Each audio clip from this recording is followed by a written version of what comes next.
Good day and welcome to the Talend fourth quarter FY 2020 earnings call. Today's conference is being recorded. At this time, I'd like to turn the conference over to Damari Drumright. Please go ahead, sir.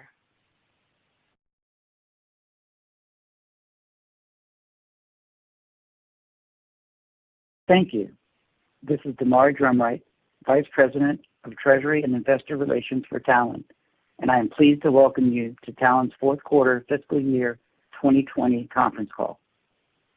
With me on the call today are Talend CEO, Crystal Beaumont, and CFO, Adam Meister. During the course of today's presentation, our executives will make forward-looking statements within the meaning of the federal securities laws. Forward-looking statements generally relate to future events or future financial or operating performance and involve known and unknown risks and uncertainties, along with other factors that may cause our actual results, performance, or achievements to differ materially from those contemplated by these forward-looking statements. Forward-looking statements in this presentation include, but are not limited to, statements related to our business and financial performance, expectations and guidance for future periods, our prospects for future growth, and our transformation to a high-growth cloud company. Our expectations and beliefs regarding these matters may not materialize, and actual results in future periods are subject to risks and uncertainties that could cause actual results to differ materially from those projected. These risks include those set forth in the press release that we issued earlier today, as well as those more fully described in our filings with the Securities and Exchange Commission. The forward-looking statements in this presentation are based on information available to us as of the date hereof. You should not rely on them as predictions of future events, and we disclaim any obligation to update any forward-looking statements except as required by law. Please note that other than revenue, or as otherwise specifically stated, the financial measures to be discussed on this call will be on a non-GAAP basis. The non-GAAP financial measures are not intended to be considered in isolation or as a substitute for results prepared in accordance with GAAP. You can find a reconciliation of these non-GAAP financial measures to the most directly comparable GAAP financial measures in our press release and investor presentation, each of which are posted on our investor relations website. Talend customers that are referenced by name today do not endorse any vendor, product, or service, and do not advise our company on selection or use of technology, products, services, or vendors. Let me now turn the call over to Crystal Beaumont, Talend CEO. Thanks, Damari. Welcome to our Q4 and fiscal year 2020 earnings call. We hope you're all safe and well, and we appreciate you joining today's call. Before diving into a few highlights, I'd like to take a moment to thank the Talend team for their perseverance, dedication to our business, and relentless commitment to enabling and supporting our customers. 2020 presented a series of unprecedented events that created a level of uncertainty like we've never experienced before. However, the collective effort of our employees and partners was unwavering. They put our customers first and helped ensure that we achieved every one of the goals we set out as a business at the beginning of the year. The work, time, effort, and sacrifices of our employees and partners are deeply appreciated. Having spent the last year working with our customers and gaining an understanding of the market, I'm more certain than ever of the unique and vital role Talend plays in changing the way the world makes decisions. It has never been more obvious that data is critical to business and our broader society. But as we've seen play out on a global stage, simply collecting and storing more data doesn't guarantee success. The truth is, data is only valuable if you can have absolute confidence in it, if you can trust it. Today, most companies don't have the ability to meaningfully measure, monitor, and improve the overall health of data. And it's exposing them to significant risk, a risk that increases each and every day with every new source of data, and it's turning data from an asset into a significant liability. Our role in the data ecosystem is to ensure that data remains an asset that can be confidently used to solve meaningful business problems. Over the last 15 years, Talend has developed a unique mix of critical capabilities across data collection, integration, quality, governance, and sharing that are essential and foundational to establishing trust. More recently, we also introduced the Talend Trust Score, the industry's first approach to providing an at-a-glance way to quantify the reliability of a data set. This is why I'm even more passionate and absolute about the future of Talend. From this base, in 2021, we will continue to streamline and automate our core capabilities used to deliver clean, complete, and uncompromised data throughout the enterprise. We will also continue to build upon our trust score to help companies overcome the challenges that arise when they can't easily measure, monitor, and improve overall data health. Now turning to our execution. As I shared almost 1 year ago today, I had high expectations and ambitions for Talend's future. Building a world-class go-to-market organization was a key endeavor in 2020. I also outlined how we are going to instrument our business to support the growth and scale we are targeting, as well as extend our leadership in the cloud data ecosystem. I told you that we would have a customer-first orientation that would guide us to a $100 million cloud business by the end of the year. Not only did we execute successfully in each of these areas, we did it without missing a beat, even when we were faced with the past year's difficulties.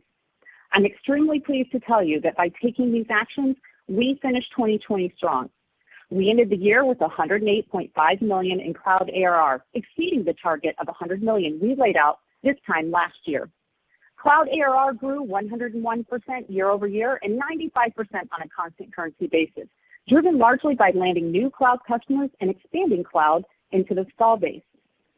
We also worked closely with our customers to partner with them as they transitioned along their journey to cloud. I'm also excited to report that we added over 2,000 cloud customers during fiscal year 2020, more than double that of fiscal year 2019. We end the year with over 4,250 cloud customers, laying a strong foundation for 2021. Now let's take a minute to recap the progress made this year along with some key updates. Our leadership team has grown and evolved over the last year, and it reflects the vision I had for Talend when I came on board.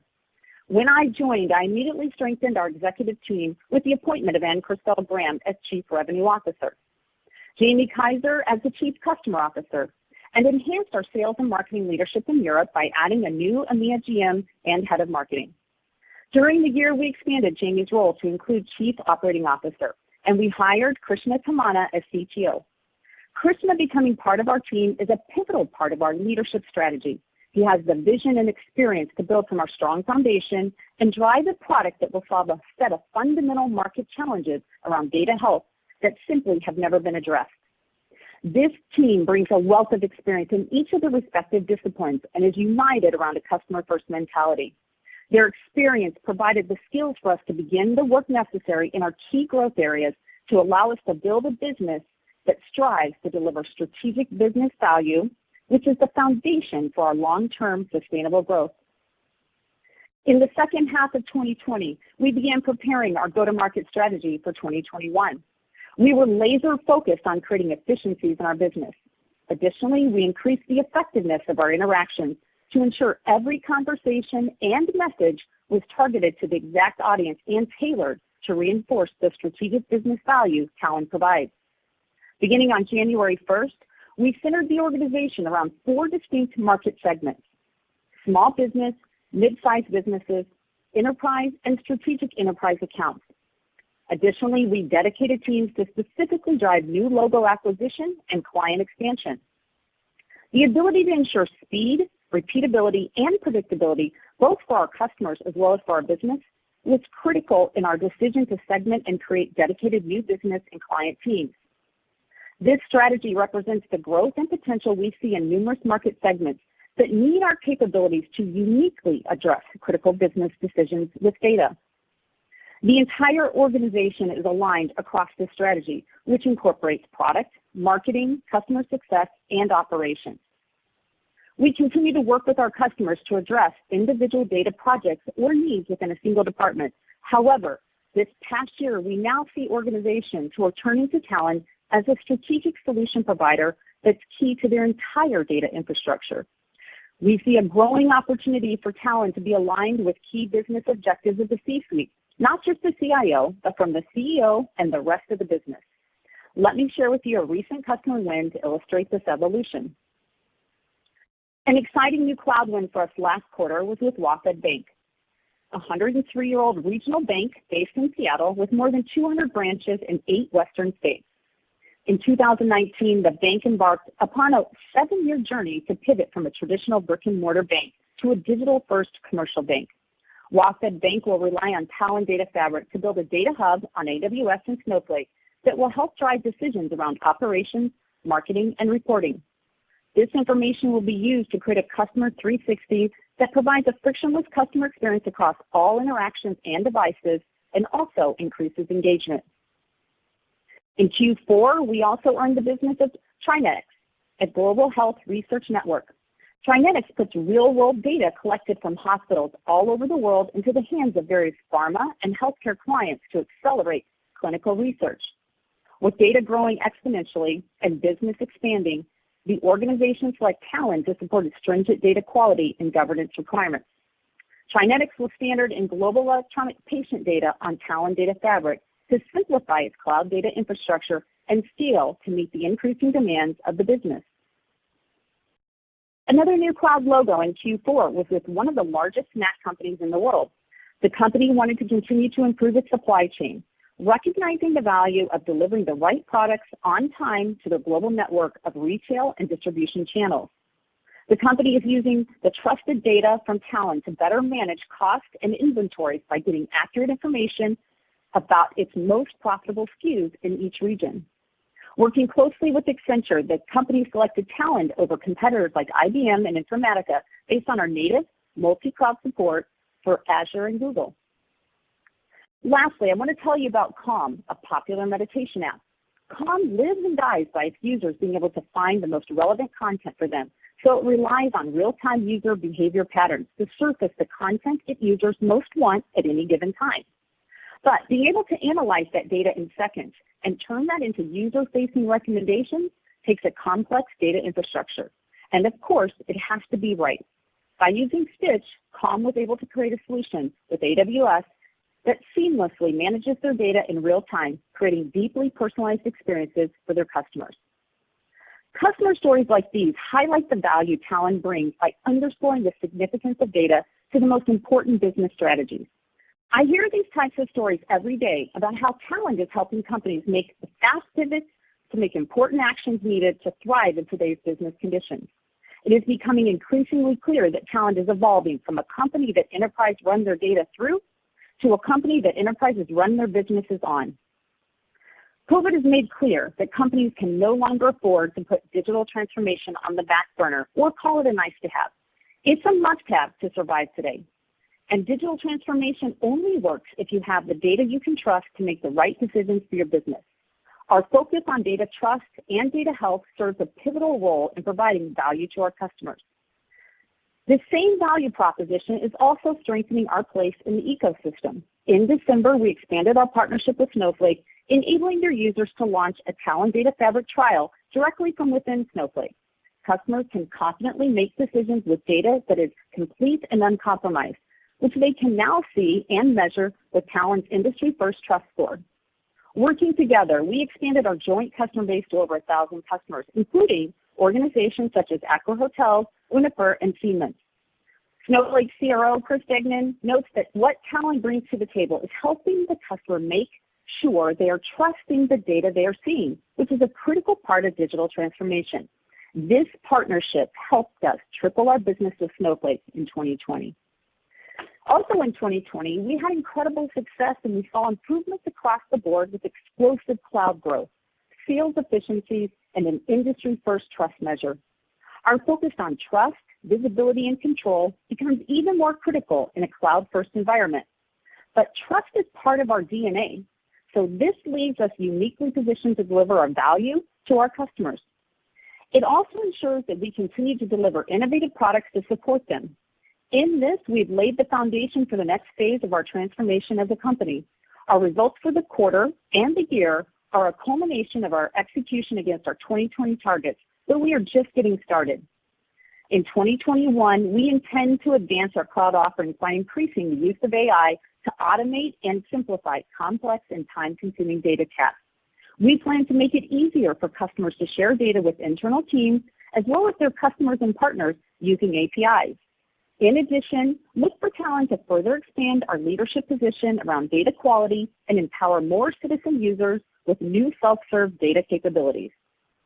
Importantly, and as I spoke about in the opening, expect Talend to continue to fuel our growth and elevate our importance in the data ecosystem by establishing Talend as synonymous with data trust and helping companies begin to accurately measure, monitor, and improve overall data health. And with that, I'll turn the call over to Adam. Thanks, Crystal, and good afternoon, everyone. I'd like to echo Crystal's thanks to our employees for their contributions during a difficult year. Our strong end of 2020 wouldn't have been possible without their hard work and dedication. There are 4 themes that I want to emphasize today as I discuss our Q4 and 2020 results and share our outlook for Q1 in 2021. First, we delivered consistent execution throughout 2020, exceeding our guidance each quarter and ending the year above the goals we set pre-COVID. Second, our efforts over 2020 are now beginning to translate into operating performance. Third, this foundation will drive growth acceleration and efficiency gains in 2021. And fourth, we will continue to invest and build for long-term growth and scale. We ended 2020 with $108.5 million of cloud ARR, exceeding our goal of $100 million. Cloud ARR grew 101% year over year, or 95% on a constant currency basis. Cloud is now nearly 40% of our business. We migrated $5.3 million of ARR to cloud in Q4, bringing the total to $14.6 million for the year. This clearly shows that the majority of our growth in cloud came from new logos and expansions. We added over 2,000 new cloud customers in 2020 and now have over 4,250 cloud customers in total. Total ARR grew to $288.7 million as of December 31st, 2020, up 19% year over year, or 15% on a constant currency basis. Total revenue for the fourth quarter was $78.9 million, up 17% year over year. Subscription revenue for the fourth quarter was $71.8 million, up 20% year over year, or 17% on a constant currency basis. Total revenue for the full year was $287.5 million, up 16% year over year. Subscription revenue for the year was $259.5 million, up 20% year over year. We continue to win larger scale deals with enterprise customers, particularly with cloud. We ended the quarter with 678 customers at 100,000 or more of ARR, up from 642 at the end of Q3. These customers represent 67% of our total ARR. Our dollar-based net expansion rate for the period was 107% in constant currency, compared to 107% last quarter. This metric is revenue-based and as a result does have some structural headwind as we rotate our business towards the cloud due to the fully ratable recognition of those revenues. We are pleased to see net expansion stabilize in Q4. Cloud net expansion remains well above the overall average. Professional services revenue was $7.2 million for Q4 and $28 million for the full year. Professional services revenue declined 9% year over year, consistent with our continued shift towards cloud, which generally requires less in professional services. Before moving to profit and loss items, I'd like to point out that unless otherwise specified, all expense and profitability metrics discussed today are on a non-GAAP basis. A full reconciliation between GAAP and non-GAAP results can be found in our earnings press release issued today, which is posted on the investor relations portion of our website. For the fourth quarter, total gross margin was 81%. Subscription gross margin for Q4 was 87%. Subscription gross margin remained at 87% for the full year, in line with 2019. We expect a modest impact to subscription gross margin as our cloud business grows. Professional services gross margin was 24% this quarter, benefiting from better utilization in a remote work environment. Q4 is typically the highest margin quarter for professional services. We'll start discussing trends in sales efficiency each quarter. We monitor sales efficiency through our customer acquisition costs. We define customer acquisition costs as our non-GAAP sales and marketing expenses divided by the change in total R for the period, effectively the amount required to generate $1 of net new business. Given typical seasonality, we review this metric on a trailing 4-quarter basis to monitor overall trends. In FY 2020, CAC ended at 3.2, down from a peak of 3.5 as of Q2. We are particularly pleased with the trend at the end of 2020. During our Investor Day conference in the fall, we described 2020 as being a year of investment for Talend. One significant investment was developing a go-to-market strategy that better aligns our sales motions with customer needs. As Crystal mentioned, we've rolled out a 4-segment strategy: small business, mid-sized business, enterprise, and strategic enterprise accounts. We have further focused much of the team by hunter and farmer roles. These changes went into effect this January. This structure will drive greater effectiveness in each sales motion, enabling us to maintain strong new logo growth, sell new cloud ARR into our existing customer base, and improve net expansions over time.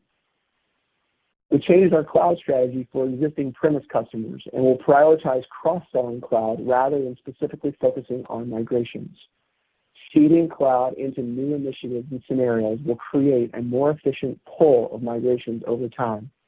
As a result, we are not depending on as large a migration impact on cloud ARR in 2021 as our sellers prioritize this cross-sell strategy. As we continue to progress towards profitability, we incurred an operating loss for the quarter of $1.4 million, or 2% of revenue.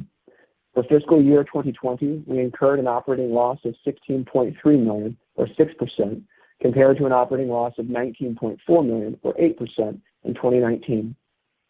We outperformed our guidance due to strong sales execution and careful management of expenses throughout the end of the year. Free cash flow was negative $4.1 million for Q4 and negative $32.7 million for the full year, in line with our original expectations. Cash and cash equivalents ended at $163 million as of December 31st, up quarter over quarter, benefiting from normal course options exercise and ESPP activity, as well as foreign currency benefit. Shifting to our outlook, we are pleased with our performance versus guidance and with our execution throughout 2020. With the leadership team now fully ramped and greater stability as the impact of COVID subsides, we expect to operate with tighter precision in 2021. Consistent with last year, we will be providing guidance on an annual basis for cloud ARR and free cash flow, and will provide both quarterly and annual guidance on total revenue and non-GAAP loss from operations. We will not update our cloud ARR target each quarter. Our guidance assumes current business conditions and foreign exchange rates as of January 31st, 2021. We expect to end 2021 with $160 million of cloud ARR, representing 47% year-over-year growth, including $5 to $10 million of migrations. We expect this continued cloud momentum to drive an acceleration of our total ARR growth in the second half of this year as cloud approaches half of ARR exiting 2021. Total ARR growth acceleration will be gradual as we further rotate the business to cloud, driven by an improvement in sales efficiency in the second half of 2021, as measured by the CAC metric I discussed earlier. We expect free cash flow to be between negative $15 and $20 million for the full year. We remain committed to reaching cash flow break-even on a sustained basis between the end of 2021 and the first half of 2022. Before turning to our revenue guidance, please note, professional services will remain a drag on overall revenue growth in 2021. Acceleration of subscription revenue growth will lag acceleration of total ARR growth. Q4 20 subscription revenue included some multi-year premise benefit, which we don't expect to reoccur in Q1 of 21. Given currency movements over the last year, FX will provide a revenue growth tailwind of approximately 5% in Q1 and 3% for the full year, based on rates today. And lastly, cloud ARR is the single best measure of our growth and progress. For the first quarter of 2021, total revenue is expected to be in the range of $77.5 million to $78.5 million. Non-GAAP loss from operations is expected to be in the range of $8 million to $7 million. For fiscal year 2021, total revenue is expected to be in the range of $327 to $329 million. Non-GAAP loss from operations is expected to be in the range of $26 to $24 million. Our Q1 and 2021 guidance for net income and EPS is included in our press release and investor presentation issued today and available on our website. We're excited to launch into 2021 building on last year's momentum. It's energizing to see the investments we have put in throughout the year begin to take shape in 2021. We are closely watching the effect of go-to-market changes we implemented at the beginning of this year, and there is still much work and opportunity ahead of us. We will continue to transform as a business for scale and sustainable growth to deliver on the expectations of our customers, employees, partners, and our shareholders. With that, we will open the call to questions. Operator? Thank you. If you would like to ask a question, please signal us by pressing star 1 on your telephone keypad. If you're using a speakerphone today, please make sure your mute function is turned off to allow your signal to reach us. Once again, that's star 1 to ask a question. And we'll pause for just a brief moment. We'll take our first question from Jack Andrews with Needham. Please go ahead. Well, good afternoon. Thanks for taking my question.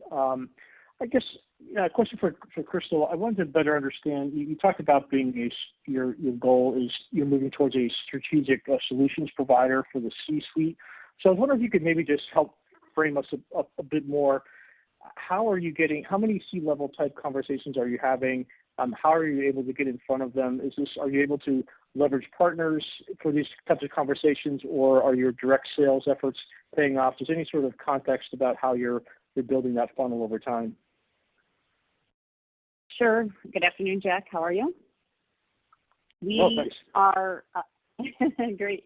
We've got a series of things that as we evolve the conversation, I think that are going on that are important to point out. The first one is outside of what we're doing, we see the market itself evolving in terms of the needs and the utilization and the participation of users across the entire business, showing up in things like citizens integrators and analysts and data scientists. So we see the market itself evolving beyond the conversations which are really important that we have today with IT and moving across the entire business.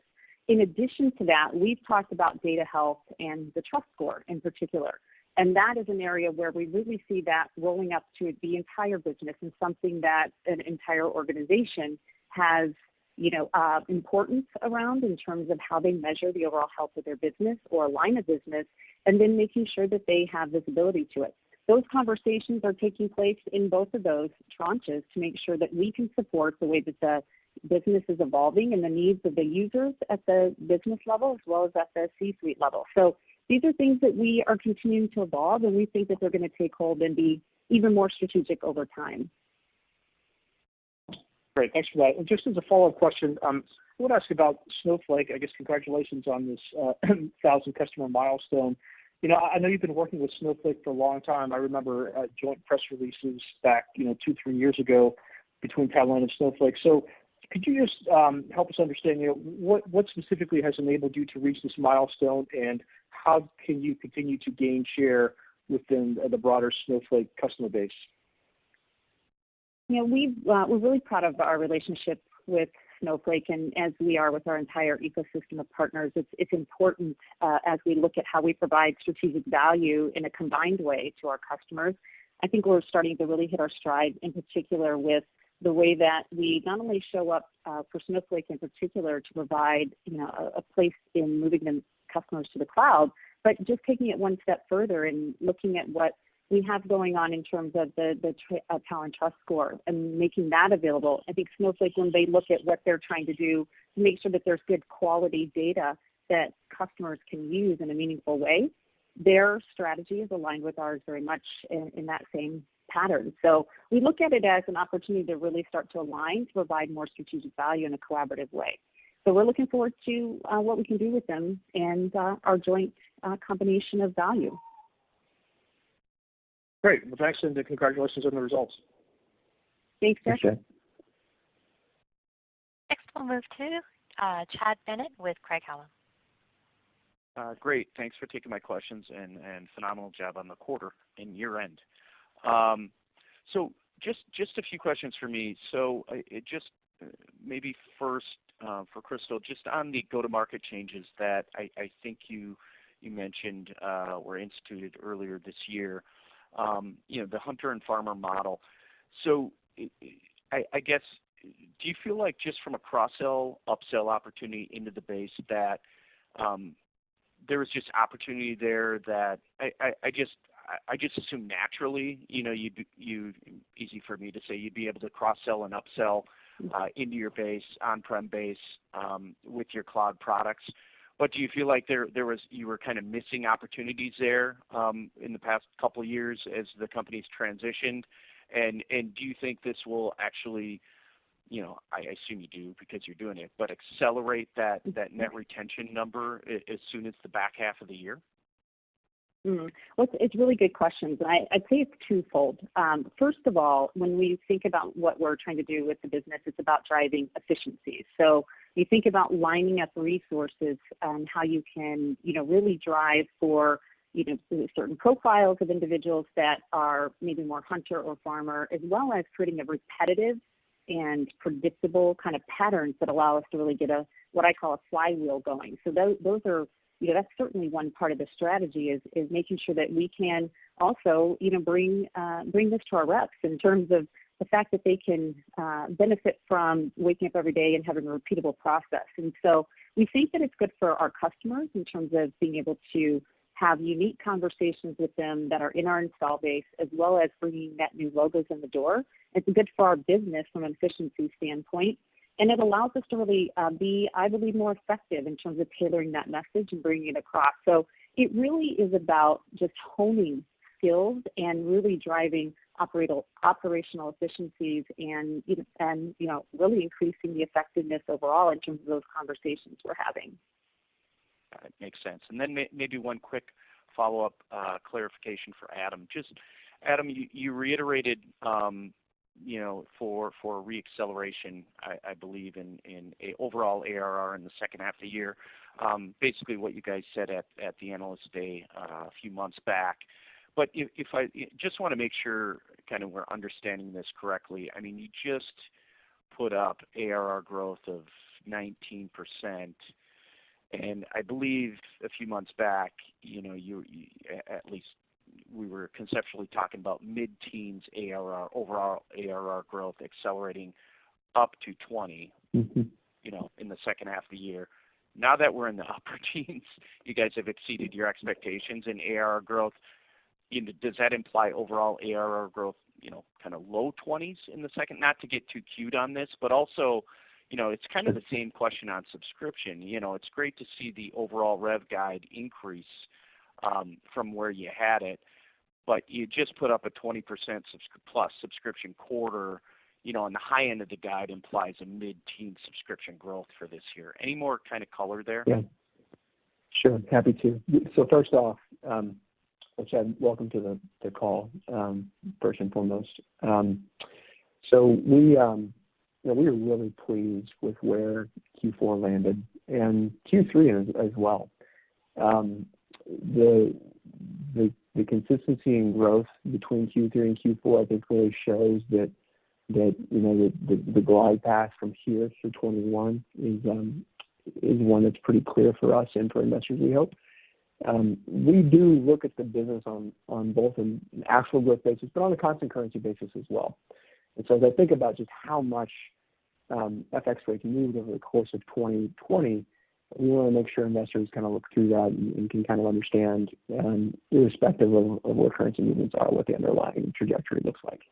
And so exiting this year at 19% total growth, 15% on a constant currency basis, think about that as a baseline really for how we think about acceleration, and we'll continue to report on a constant currency basis throughout the year.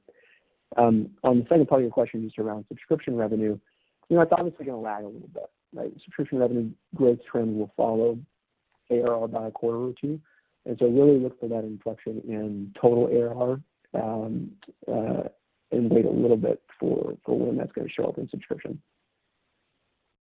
All right. Thanks again. Nice job.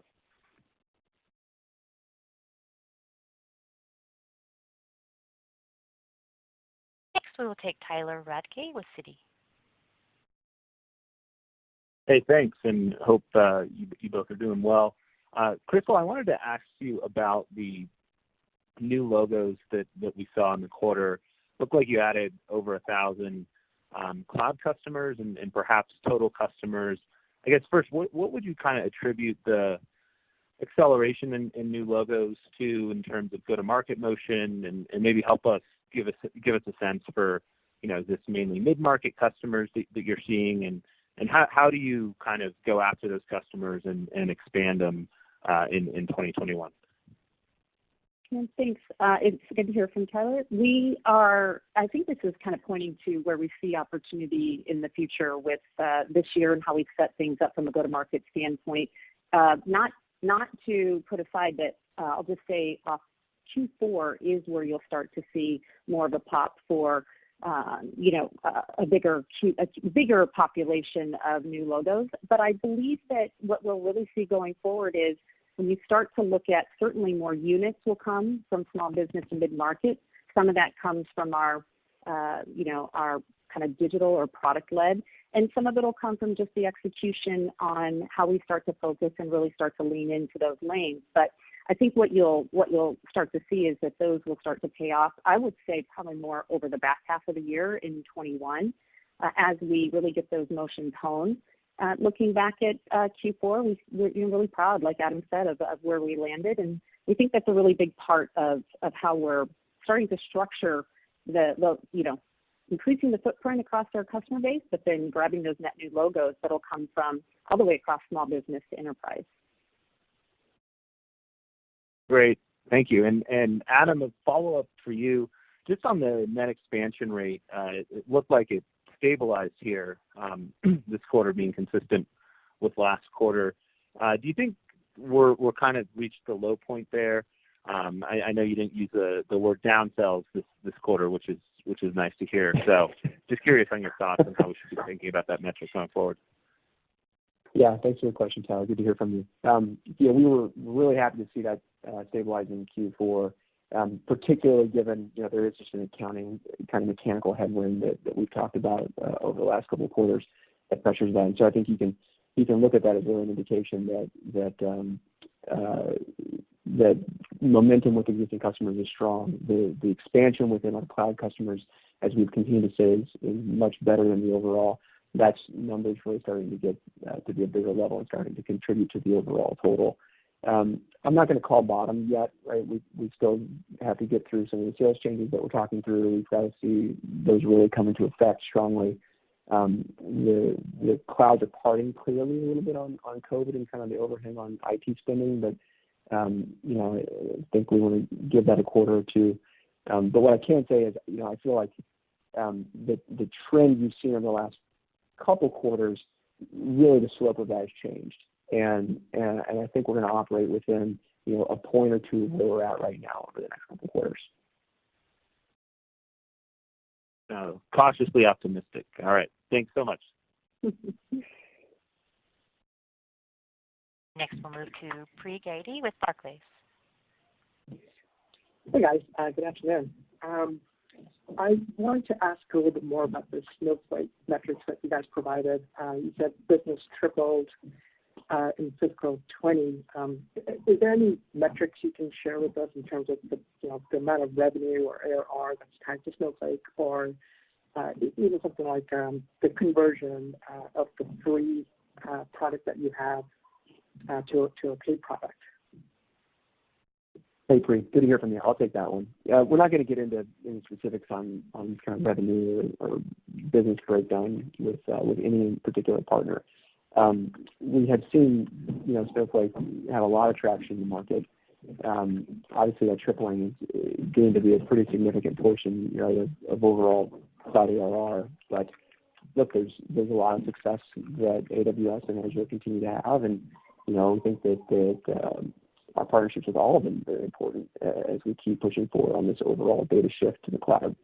So we'll keep working hand in glove with those guys on opportunities. And as Crystal mentioned, we really think that there's this very interesting backdrop where the customer demand around expectations on cloud warehousing really is going to a wall-to-wall conversation very quickly.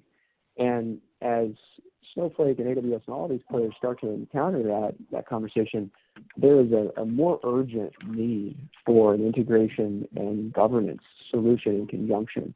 And that, I think, is very exciting for us, right? We've been kind of calling for a while that the cloud integration market will naturally follow a little bit the cloud data warehousing market. I think that the growth we saw with Snowflake over the last year is really consistent evidence of that. And as we see opportunities, coming through even at the beginning of this year, we're excited with where that's going to go.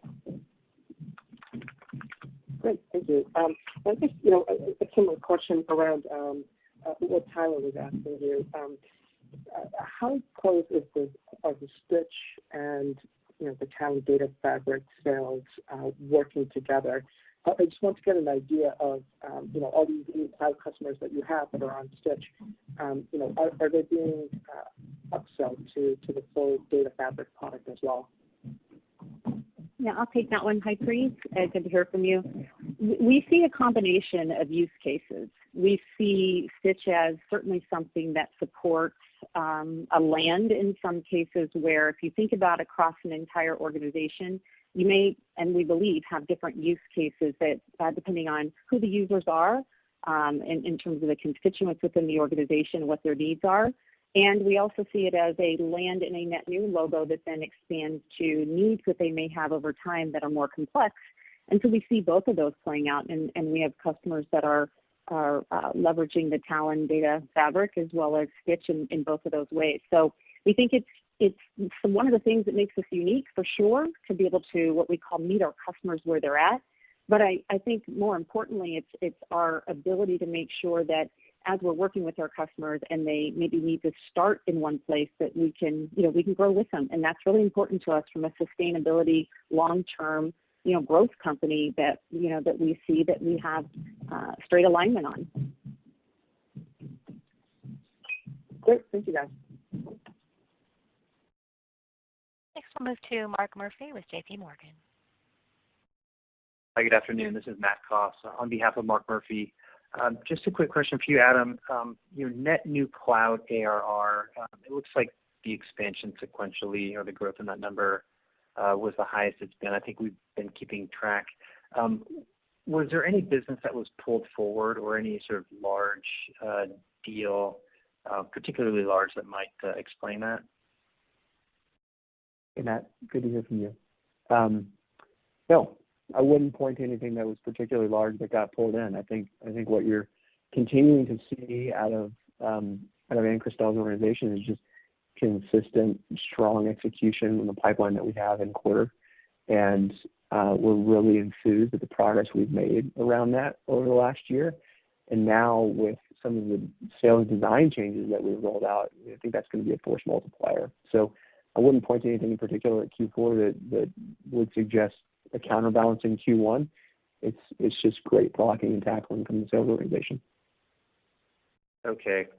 And then on your CapEx outlook, are there any other data center opening plans like Europe in December? And then maybe how should we think of CapEx for this year?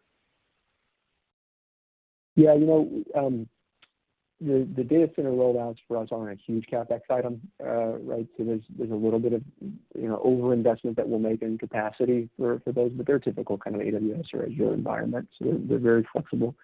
Last year we did open a new office, timely in COVID, of course. We did open a new office in France that we've been planning for a long time.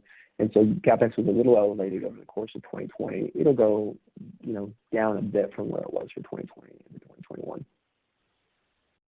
All right. And sorry if I missed this earlier. Maybe you didn't mention it, but what does cloud ARR go as a percent of total ARR this year? Is that something that you mentioned? Well, you just look at the total mix, so it's just under 40%, 37.5, right, on the 108 versus the 287 or 288. Yeah. And do you have ambitions for kind of where that mix goes for 2021? Yeah, it was buried in my script a little bit. So I mean, I think when we exit 21, you should expect that cloud is approaching half of the business by the end of the year. Okay, that's what I was looking for. Thank you so much, Adam. Mm-hmm.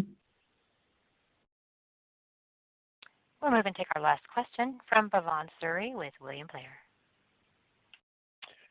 Hi, this is Camille Milchark on for Bhavan Suri. Congratulations on the strong end of the year and the impressive cloud growth. Now that we're looking towards a potentially more normalized environment in the back half of this year, how are you factoring macro changes into your guidance and investment plans for 2021 relative to 2020? And how reliant are your next year growth targets on an improving macro environment, or should we think about that as more of an upside driver? Hey, great to hear from you, and really good question. So, as some of my comments suggested, we do see the clouds parting. We think that the spending environment is starting to firm up. It's I still think going to take a little while before those dollars really start flowing. So we've been balanced in kind of the expectations for the first half of the year and how long it will take before we see a return to full kind of normalized spending patterns. So anything I think faster than that you could consider probably upside. I do think that we just look at year-on-year compares, that'll be helpful as well. Right now, there's kind of months past this. I think budgets are, even if they're a little lower, they're just more stabilized, and you're seeing not a freeze in decisions the way you saw them in kind of Q1 and into Q2 last year. That's helpful. And can you give us maybe a quick update on what you're seeing in the competitive landscape? And how should we think about the competitiveness of internal solutions offered by public cloud and other data storage providers? Yeah, I'll take that one. And Adam, if you have anything to add, please do. Look, I think this is a place where we stay laser focused on the evolution of what the business problems are. That's the best way I can put it. The problems that we look to solve are the future and the current state of where moving data and a lot of data at that is just part of the problem. And so, when we look at the competitive landscape, there's a focus on that for sure, but we think it goes beyond just moving data. And that's why we believe on the other side of moving data that what you end up with in terms of not just the quality of it, but really elevating it above that to say, how do you actually measure what good data looks like?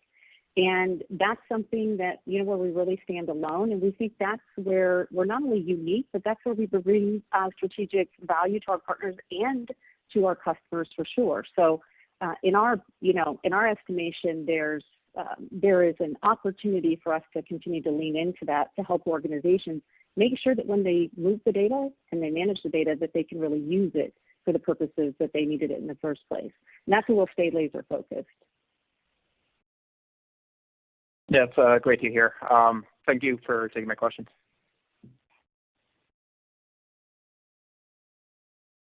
There are no further questions in our queue at this time, and this now concludes today's conference. We do thank you, everyone, for your participation today, and you may now disconnect.